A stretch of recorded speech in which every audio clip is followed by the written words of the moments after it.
Time to know the news of the week. I'm Ria Fernandez. This is the MB Rundown.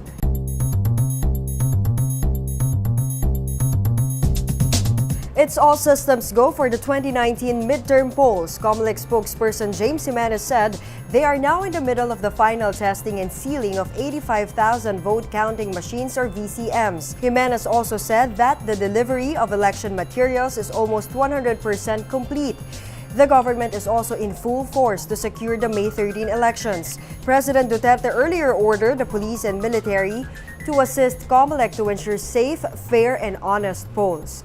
The Energy Department, for their part, also assured power supply across the country. Individuals who are seeking jobs for the first time are now exempted from paying government documents required in their employment. Under Republic Act 11261, or the First-Time Job Seekers Assistance Act, recently signed by President Duterte, fees on the following documents or government documents are already waived for those who are new in job hunting.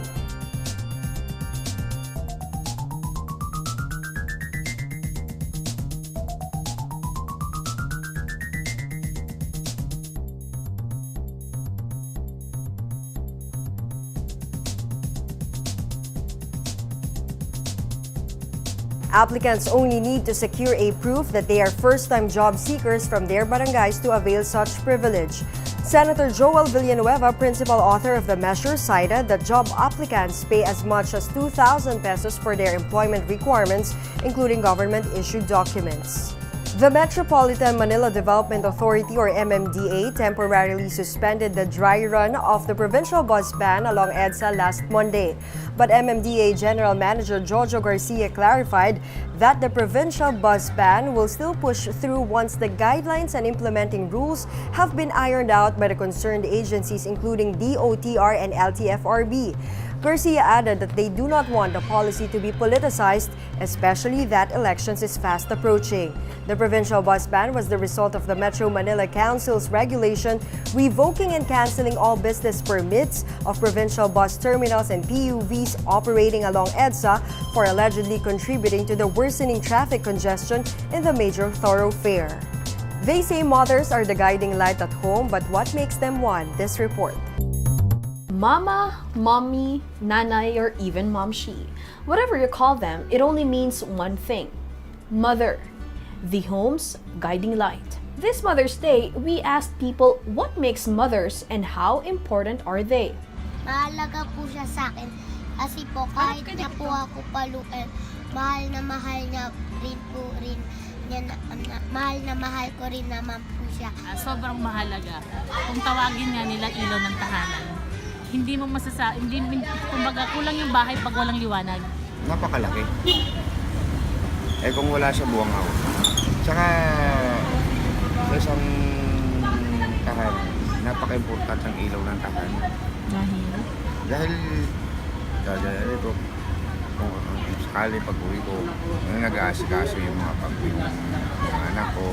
Despite variations in how moms are addressed, it can never be denied that their roles both as a mother and a wife is significant to a family. In fact, Mother's Day celebration began in the early years where Greeks honor the mother of deities of Greek mythology, Rhea, the wife of Kronos, during the ancient annual spring festival. Over time, the celebration has been transferred from one generation to another, and at present, numerous countries from around the world celebrate this special day every second Sunday of May. This is Hannah Tabius for the MB Rundown.